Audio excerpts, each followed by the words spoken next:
In today's Dino Pup news, I got to see the Dino Movie. Yes, more than 2 years on from figuring out that this is what this movie would be, I finally got to see it. But earlier than most. These are going to be my first impressions of the movie with no spoilers. I'll make another video in a few days that has as many spoilers as you like, but first I just want to give thoughts in a way that anybody can watch and none of the surprises or twists and turns will be ruined for them. So, here are my thoughts about the Dino Movie. First impressions. So first, I want to say I really liked it. It didn't smash away my expectations, but it met them, and that in itself is pretty good going. I'd say I probably liked it as much as the first movie in a different way, and definitely more than the second movie. The main thing I want to applaud is how cute Marshall and Rex are. You know, Marshall is a great lead to this movie, and Rex is a really fantastic kind of backup to him. They have a lot of scenes together, more than I thought they would. Definitely more than any of the other characters in the movie, and I think they go great together. They support each other in a really nice way, and, you know, generally I think that their little friendship is probably the deepest we've seen of any in the movies. Well, I guess maybe Ryder and Chase would be up there. And overall, I think that they carry the movie. I think that when I go back to it, that's what it will be for. Generally, the plot is pretty much exactly as we expected. There aren't really any surprises here, and if you have any big burning questions, probably the answer is imagine the most low-effort answer. That'll probably be it. There aren't any like revelatory surprises or answers given to big questions you may have. They just kind of, they'll probably be ignored if there's something that you think is an important thing that you feel has not been addressed.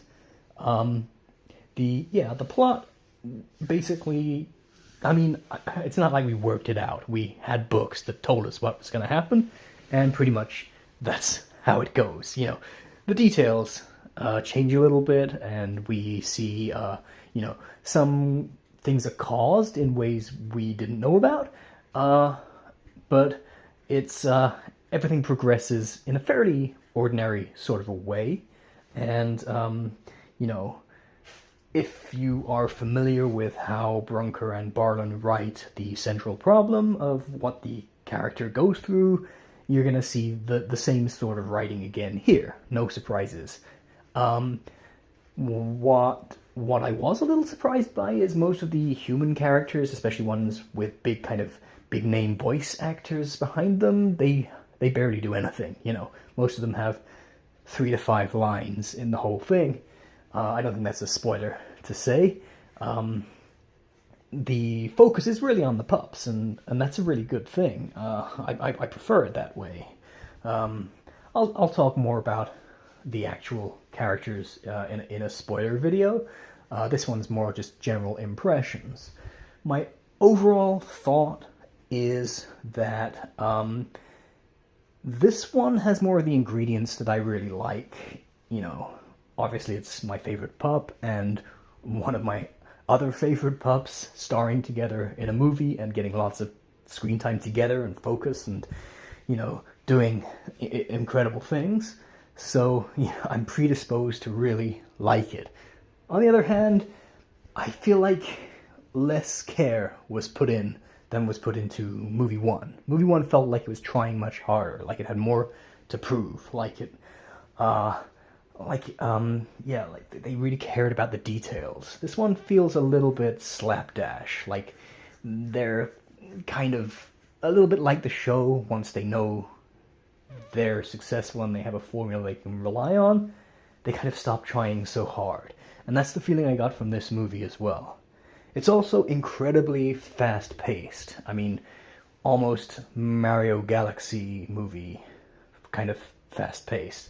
It goes by very, very fast. A lot of the set pieces are just like, you know, they do the major, like, the moments of it, and then bam, it's into the next one. Bam, on to the next set piece. In a very similar way to Mario, you know, there is a couple of bits that slow down a lot more, but that same feeling of wanting to hurry, hurry, hurry is definitely in this movie. I mean, you can tell things get cut. Even some of the things we saw in the teasers and voice lines we heard didn't make it into the final cut. So I feel like in the last few months they were just hacking it out, making it pacier, very possibly because of Mario and its success. So overall, yeah, if you expected it to take its time and really, you know, develop characters strongly, I'd say only really Marshall and Rex, and maybe to a much lesser extent Rocky, really get to show character.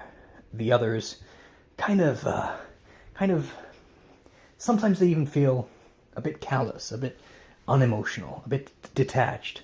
So definitely it makes sacrifices in order to have Marshall and Rex stand out. There is, you know, a flashback sequence, and I didn't really feel much for it. I didn't love it. It felt perfunctory, and I kind of didn't like the concept of it. That's all I'll say in this particular video. But yeah, many of the set pieces were great, and the visuals are nice.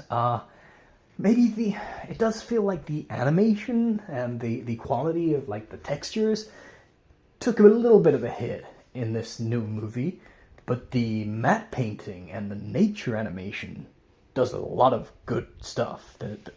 There's really nice visuals when looking at, you know, the jungle background, some of the kind of geological movements that happen. I think they're very impressive.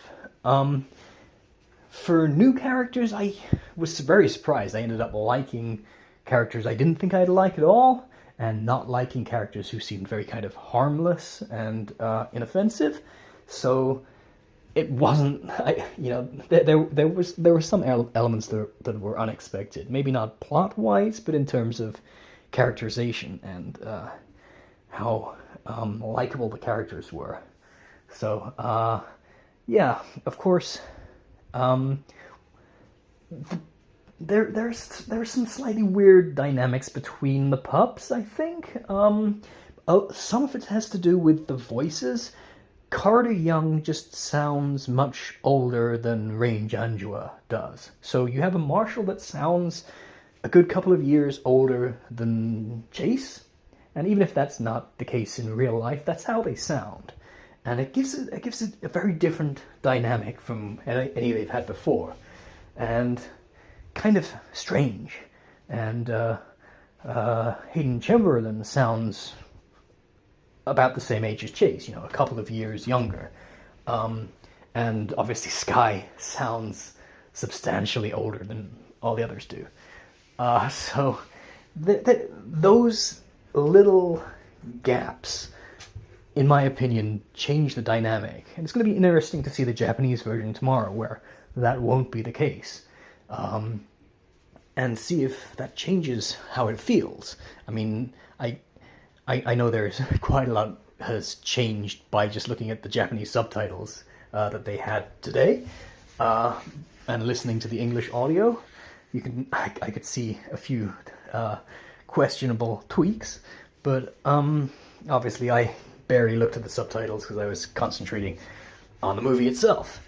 So yeah, this isn't like a structured analysis or anything. My plan is to do this spoiler-free review, and then, well, not even a review, my first impressions, and then I'll do a spoiler one in a few days after I've rewatched it and seen it in Japanese.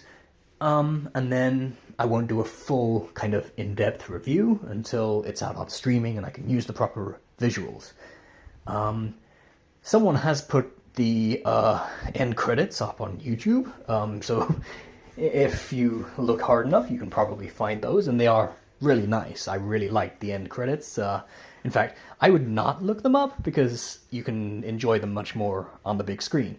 It looks quite beautiful at times. There's a I won't spoil anything at all, but there are some nice shots in it, and it moves very nice and fluidly.